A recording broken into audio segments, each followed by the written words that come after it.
No encuentro nada para mi tesis de actuaciones administrativas en mi maestría de Derecho Tributario. Este tema es tan enredado, complicado. Voy a distraer mi mente leyendo el periódico. Alerta, insólito, increíble. Rehabilitan pacientes con trastornos tributarios. Kilómetro 7, vía Puerto Colombia, en el Centro de Rehabilitación Mental. Voy a llamar. ¿Aló? ¿Sí, buenas? ¿Ese es el Centro de Rehabilitación Mental? Señorita, allá se encuentran los pacientes que hablan solo de actuaciones administrativas. Ah, bueno, ¿en qué horario atienden? Listo, bueno, gracias, ya voy para allá. Bueno, chao. Es una actividad total. Me voy.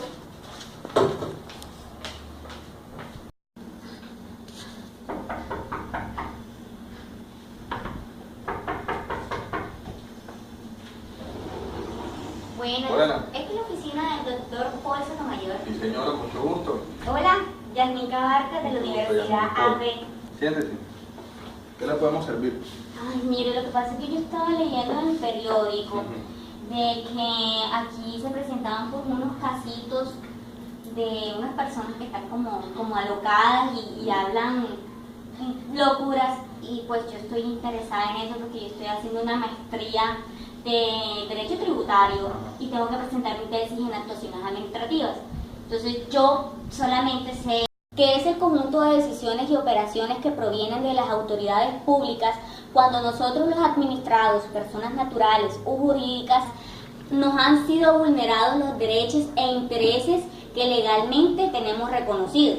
Ahora, también conozco cuál es el objeto que tienen o que cumplen las actuaciones administrativas, tales o más bien dar del cumplimiento, como lo señalan las leyes, la adecuada prestación de los servicios públicos y la efectividad de los derechos e intereses de los administrados. Ahora, ¿cuáles son los principios que rigen a este tipo de actuación? Está el principio de economía, que este procedimiento se utiliza para agilizar las decisiones, que los procedimientos se adelanten en el menor tiempo y con la menor cantidad de gastos de quienes intervienen en ellos, que no se exijan más documentos y copias que los estrictamente necesarios, ni autenticaciones ni notas de presentación personal, sino cuando la ley lo exija en forma expresa. También tenemos el principio de celeridad.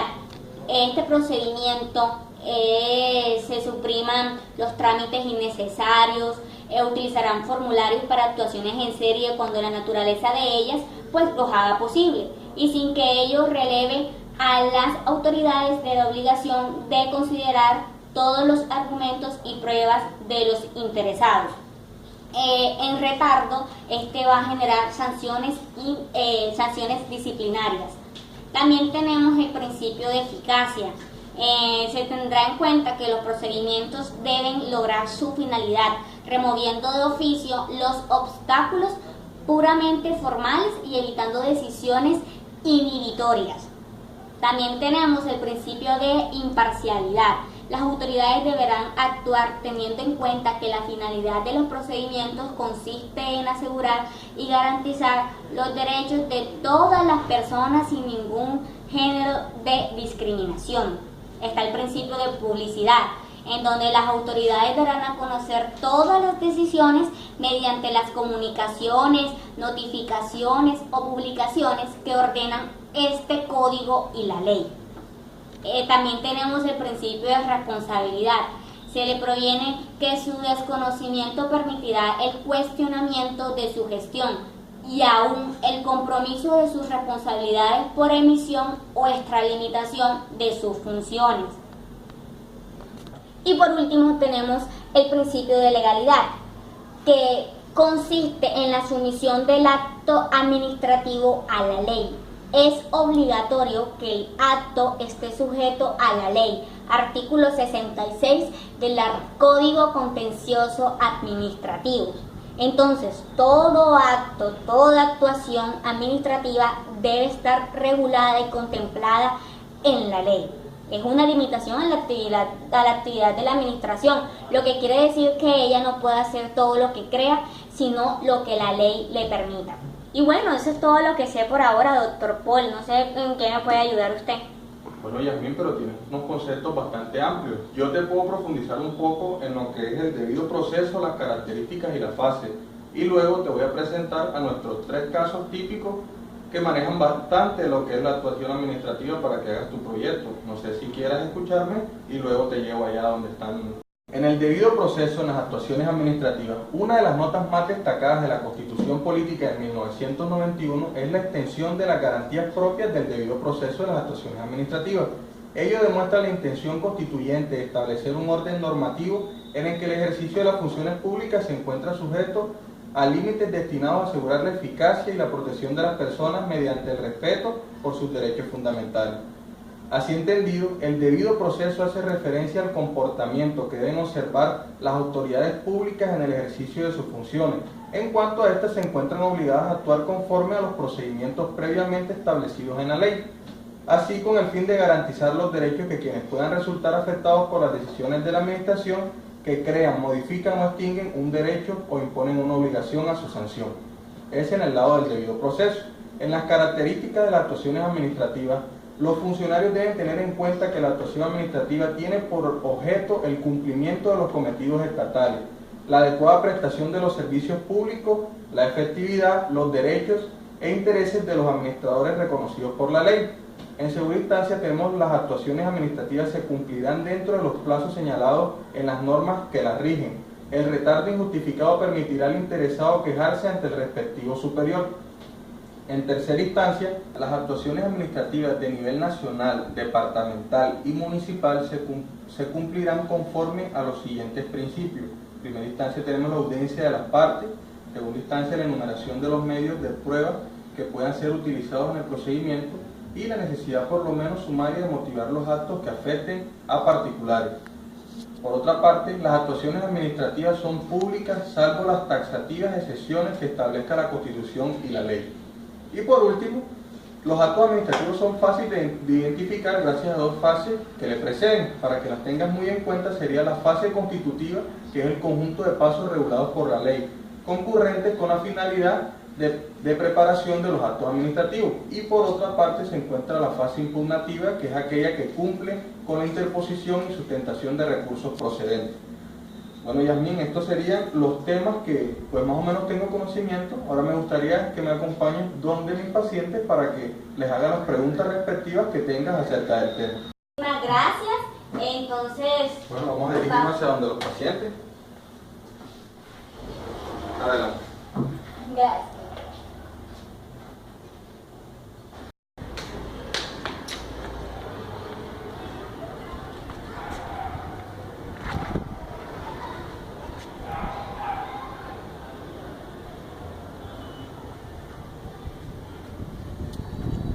Yasmín, este es nuestro primer caso crónico. Él fue profesor de la Universidad del Atlántico, de la Facultad de Administración de Empresas, de la materia Legislación Tributaria. O sea que muchas de las cosas que tú necesitas saber, él las puede decir. Así que presta atención y escucha muy bien lo que él tiene para pues decirnos, ¿oíste? Gracias. Buenas tardes, ya son más de las 2, ¿no? Allá, la niña del apellido del interior, ya pasaste la lista. ¿Ya la pasaste? Ah, bueno. Entonces continuamos con el acto administrativo, en donde el acto administrativo se define como la manifestación de la voluntad de la administración tendiente a producir efectos jurídicos, ya sea creando, modificando o extinguiendo derechos para sus administrados o en contra de ellos. También tiene como presupuestos esenciales estar sujeto al orden jurídico y el respeto por las garantías y derechos de los administradores. Esto lo encontramos en la sentencia 1436 del año 2000. Un momentico. Estoy trabajando, no moleste. El que me llamó no me conoce. Entonces, dentro de las características, dentro de los elementos que componen el acto administrativo, tenemos la autoridad. La autoridad está dada por las por la autoridad que envuelve a los funcionarios públicos de las diferentes ramas, siendo a través de los cuales ellos ejercen la voluntad de los organismos estatales. Tenemos como otras la motivación, que se refiere a las conductas que asume la entidad frente a los actos, frente a los motivos que se han desarrollado, que se han expuesto en dicho acto. También está el contenido del acto, que es el resultado, es lo que se busca al final del ejercicio de estos actos administrativos. El fin, dentro de los actos administrativos, con este elemento se buscan que los actos administrativos persigan objetivos claros y específicos.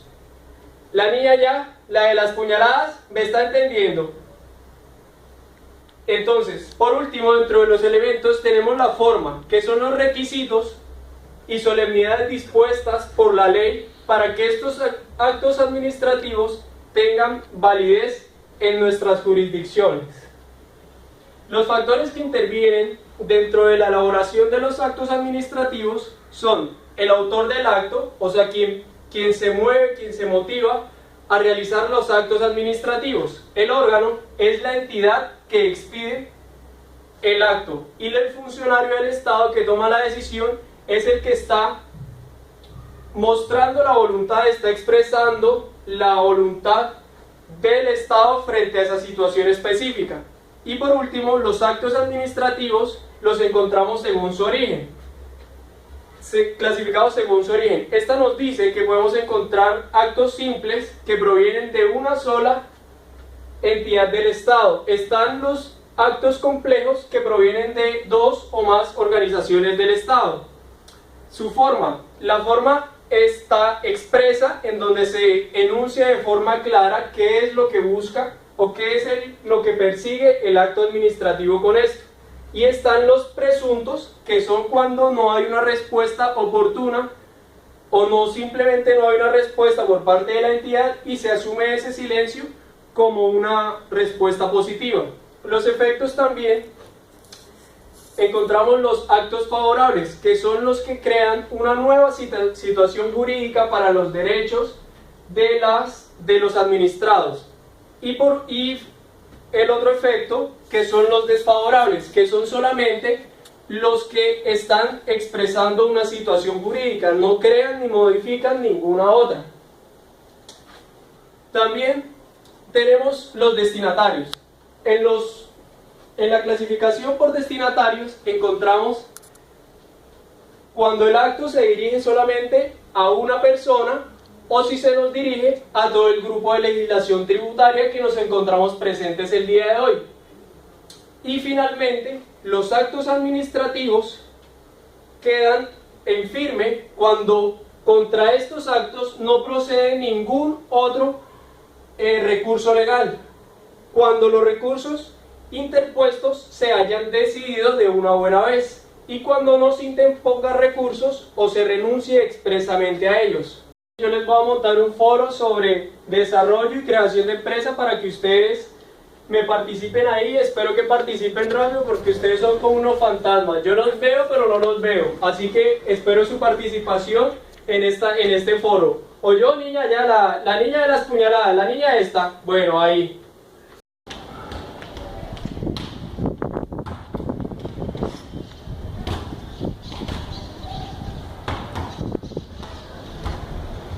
Segundo caso del día de hoy, ella es una madre soltera. Ella, según también es estudiante del primer caso que vimos del profesor de la Universidad del Atlántico, pero también tiene conocimientos amplios acerca del tema de actuaciones administrativas. Así que sería chévere que prestes con mucha atención lo que ella tiene para decirnos, porque habla muy bajito, porque cree que está hablando con su hijo. Gracias. El requerimiento ordinario es un requerimiento mediante el cual la administración le exige al contribuyente responsable, al agente de retención o a terceros la presentación de documentos que contengan el registro de sus operaciones y las transacciones con otras personas, ya sean clientes, proveedores, empleados, entidades financieras, socios o cualquier otra circunstancia. El requerimiento ordinario se encuentra legalmente fundamentado por el artículo 684 del Estatuto Tributario. Contribuyentes, cuando reciban la solicitud de información por parte de la administración, que en este caso sería la DIAN-BB, para que expliquen un determinado hecho o circunstancia, no pueden negarse a dar la información o a entregarle los informes, puesto que si lo hacen es objeto de sanción. No llores, no llores. Las principales razones por las que la administración, la DIAN, puede solicitar información a un contribuyente mediante este requerimiento son: verificar las declaraciones tributarias, que son los impuestos de renta, el CRE, el IVA, la red de fuente, entre otras. También para obtener información sobre si la declaración es verdad o si deberían presentar impuestos. Bebé, ¿sabes qué tipo de información pueden solicitarle a las empresas mediante este requerimiento ordinario? Pues la administración, que en este caso es la DIAN, puede solicitar todo tipo de documentos necesarios para verificar la realidad de las operaciones realizadas por los contribuyentes. Algunos de estos son los ingresos brutos, impuestos descontables, extractos bancarios, pago a proveedores, Registro Nacional de Turismo, certificación del pago de impuestos, estados financieros. Si el contribuyente no le muestra a la DIAN estos requerimientos, ellos deben pagar hasta 15 VT y los requerimientos deben ser mostrados ante la DIAN a los 15 días después de haber presentado el requerimiento. Vamos para nuestro último caso del día, para que lo conozcan. Interesante todo. Vamos. Como va ahora.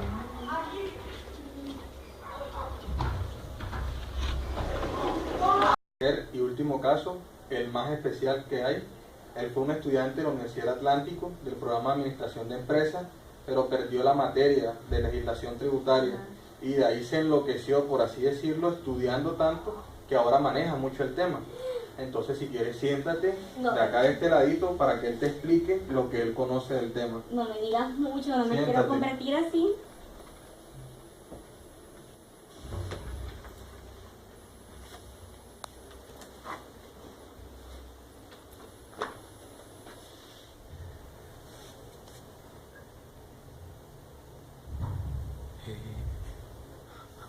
Antonio Bisbal.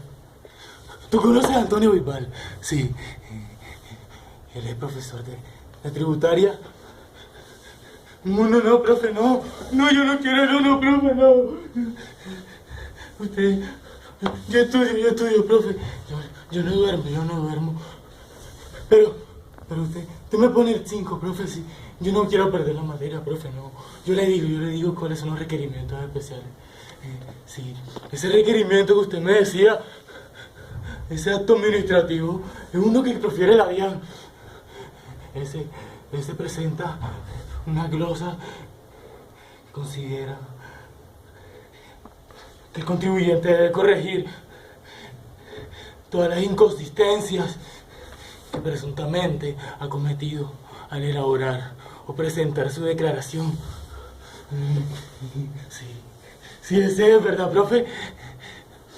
Le dan una oportunidad para que pueda modificarla mediante una liquidación de revisión. Sí, la liquidación de revisión. Sí, tiene solo una oportunidad. En ese contenido se tiene la cuantificación de los impuestos, los anticipos, retenciones y sanciones que pretenden adicionar a la liquidación privada. Sí, porque el Estado es malo contigo cuando tú no haces las cosas bien. Antonio Bisbal quiere defenderte de eso, pero no, yo no quiero perder la materia. No, profe, ayúdeme, sí, profe, porfa, ayúdeme. Yo le digo cuáles son los términos, los que necesitan para notificar el requerimiento. Sí. Cuando se notifica el requerimiento, ellos dan 2 años más tardar, posteriores a la fecha en la que se debe declarar. Cuando la declaración tributaria presenta un saldo a favor del contribuyente o responsable, esta notificación también son 2 años de la fecha de presentación de la solicitud de devolución. Son 2 años que te dan. 2 años posteriores. Si extralimitan también ese tiempo, siguen siendo los 2 años. Pero son posteriores a la fecha. Antonio Vival es bueno, pero es malo. Él es malo.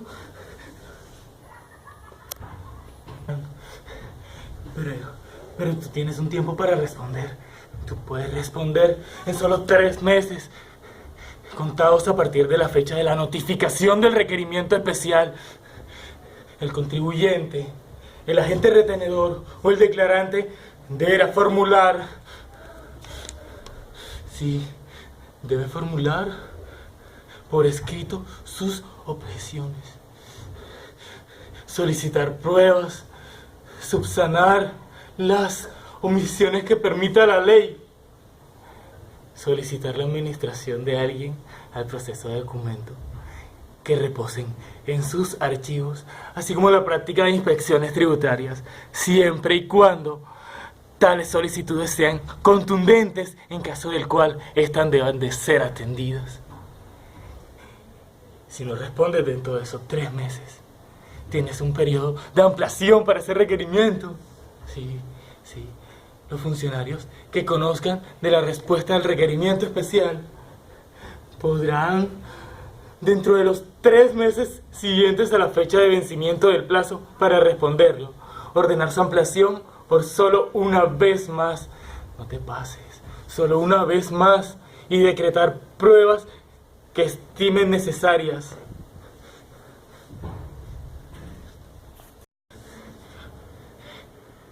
Podrá incluir hechos y conceptos no contemplados en el requerimiento especial. Tienen que ser, esa ampliación no debe ser inferior a 3 meses, pero un máximo. No tengo 6. ¡6! Un máximo de 6. Ya sabes, no te dejes. El Estado no puede. Antonio Vival te quiere ayudar. La revisión deberá contraerse exclusivamente a la declaración del contribuyente y a los hechos que le hubiesen sido contemplados en el requerimiento especial o en su ampliación si lo hubiere.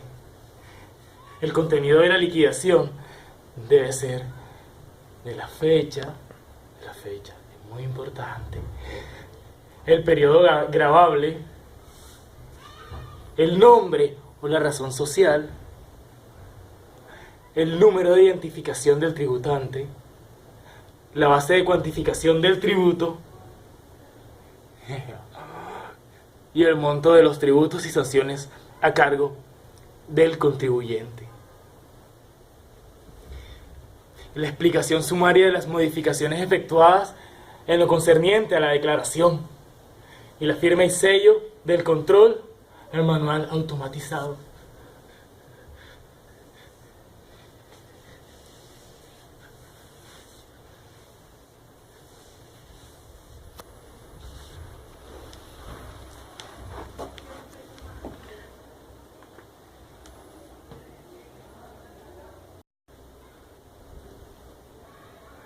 Vamos, Yasmin. Ahora quiero que conozcas o veas una clase donde estén todos juntos, y si tienes algún tema en particular que preguntar, para que le pregunte, valga la redundancia, al profesor y te haga las aclaraciones y quede el tema saldado. ¿Listo? Vamos. ¿Qué? ¿Dónde te lo hicieron? Allá en los 3 postes, llegando a la colechera. En Chengue. ¿Y tú por qué me miras así, Carlos Vives, con ese pelo bonito que tienes ahora, que lo vas a vender? Buenas tardes. ¿Ya para qué vienen? Buenas. Profe, es que yo quiero hacerle una pregunta. Yo quería saber qué es el derecho de petición. ¿Será que usted me puede decir? Pregunta. ¿Tú viniste a la clase pasada? Sí, claro, ¿cómo no voy a venir? Está bien. Bueno, entonces, vamos a tocar el derecho de petición, ya que acá la niña esta no quiere venir a la clase y toca repetir los temas. El derecho de petición está consagrado en el artículo 23 de la Constitución Nacional, creado con el fin de proteger y exigir los derechos que se vean vulnerados frente a las personas por particulares, entidades privadas o públicas. En el momento de la presentación, las entidades públicas cuentan con un plazo de 15 días hábiles para su respuesta y las entidades privadas cuentan con un plazo de 10 días hábiles para tal efecto. Mijo, si no almorzaste me avisas, porque ya no eres Carlos Vives con ese pelo, ahora pareces ser un mismo chimpancé ahí, un mono y claro, te falta solamente eso, mijo. Entonces, seguimos con el derecho de petición. Las partes que arman un derecho de petición están dadas por la persona a quien realiza la petición, a quién va dirigida la petición, entidad pública o privada. También debe ir acompañada de la lista de los hechos que acompañan o en donde se están infringiendo o violando los derechos. Debe acompañarse también de los documentos probatorios que cuenta el peticionario para exigir la protección de esos derechos fundamentales. Y finalmente, necesitamos también que vaya acompañado de la firma del peticionario. Cálmese niño, mijo, vámonos retirando. Así no podemos seguir en esta clase. En ese sonsonete... Muy agradecida con usted, con el tiempo que permitió, que me dedicó y me enseñó a estos locos, por así decirlo, en materia de legislación tributaria. Realmente me siento muy agradecida, doctor. Bueno, el gusto, fue un gran gusto tenerte aquí. Espero que haya sido de tu total agrado, que los conocimientos se te hayan aclarado y pues las puertas de esta escuela de tributación, por así decirlo, están abiertas para cuando tú lo necesites. Mire todo lo que tomé en materia, o sea, ya tengo toda mi tesis prácticamente lista, doctor. Muchísimo. Realmente gracias. De nada.